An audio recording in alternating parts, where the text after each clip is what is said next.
Well, hello, I'm Susie with Mayflower, and we at Albertsons would like to help facilitate a certificate program so that you can become more proficient with your balloon designs and include some more air-filled designs inside of your department.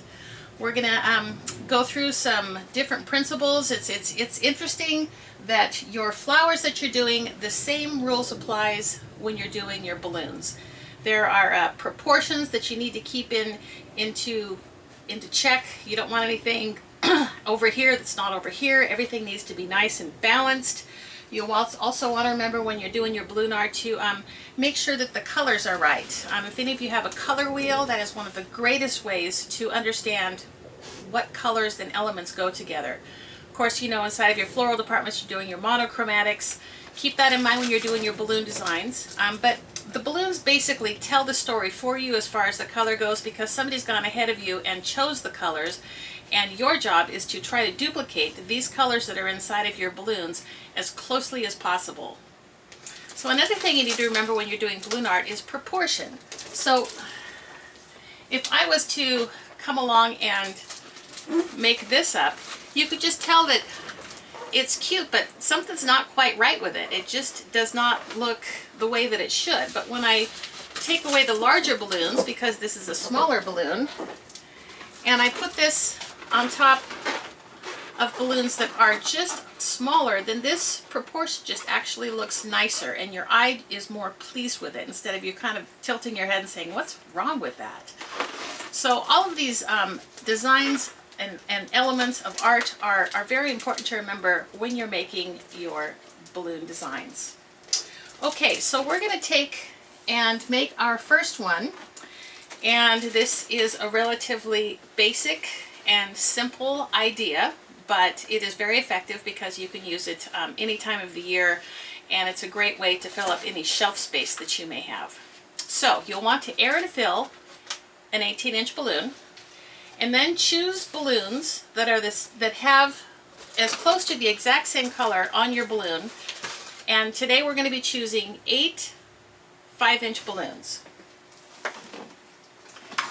And I have gone ahead and chose them, and I like the darker colors on the bottom, the lighter colors on top. That just gives it a better look, instead of, because the heavier kind of tends to seep down and lighter colors tend to float up, and it just gives it a more cohesive look. Now, because you have so many colors in here, you definitely could go all the colors of the rainbow, and that would look nice, but I'm going to try to just focus on the cupcake that I have here.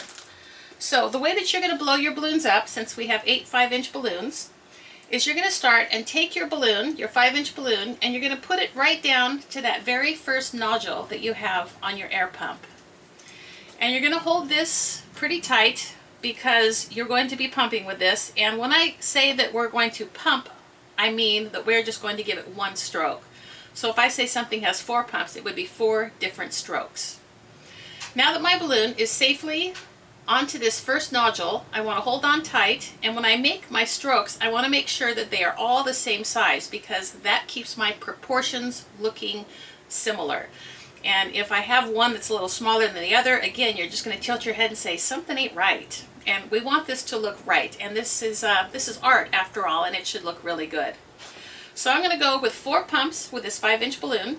Every time I make a pump, I'm going to listen carefully for this balloon pump to kind of click at the end, and then I'm going to hit it down, and you're going to hear another click.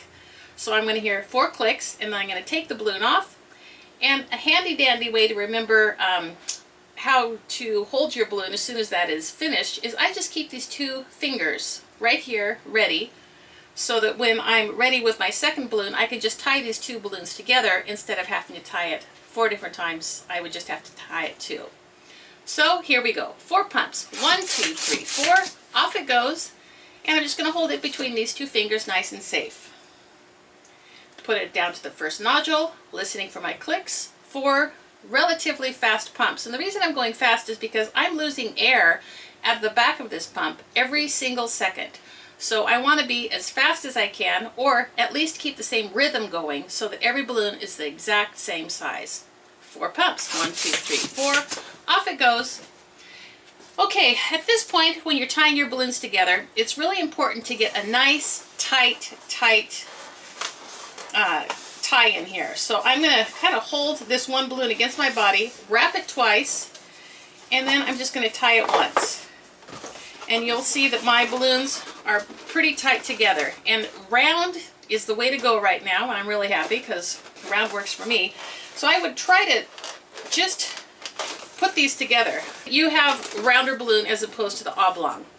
So here I'm going to go with 4 pumps again. 1, 2, 3, 4. Hold it into my finger and right down to the first nodule. 4 pumps. Off it goes. And now I'm going to wrap it twice and tie it once, holding this balloon that's in my left hand against my body. Wrap it twice, and I'm pulling this string pretty hard because I don't want there to be looseness in between these two balloons. Tie it. This in the balloon world is called a duplet. And a duplet, you put them together and you've created a quad. Now I'm going to use my lighter color, and I'm going to go half the size that I used for those. Those were 4 pumps, and these are going to be 2 pumps. Right to the first nodule, 2 pumps. Sits right here on my finger. 2 pumps.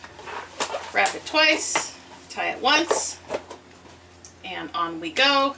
2 pumps. And 2 pumps. Wrap it twice. Tie it once. Duplet, duplet, making a quad. This will then nestle right into the first one. Now, we also want to remember that since we're selling something, this is perceived value. So something really light like this, you're going to pick it up and it's not going to feel like it's really worth anything. So, that being said, get a balloon weight. And we're going to tie this on the bottom of the first 4-inch quad. You can just take the inflation valves on the bottom and tie it right in. So it looks like this. And then I'm going to take my top layer and I'm going to take the inflation valves through there and put it right through the middle of my quad. And I'm going to tie these guys together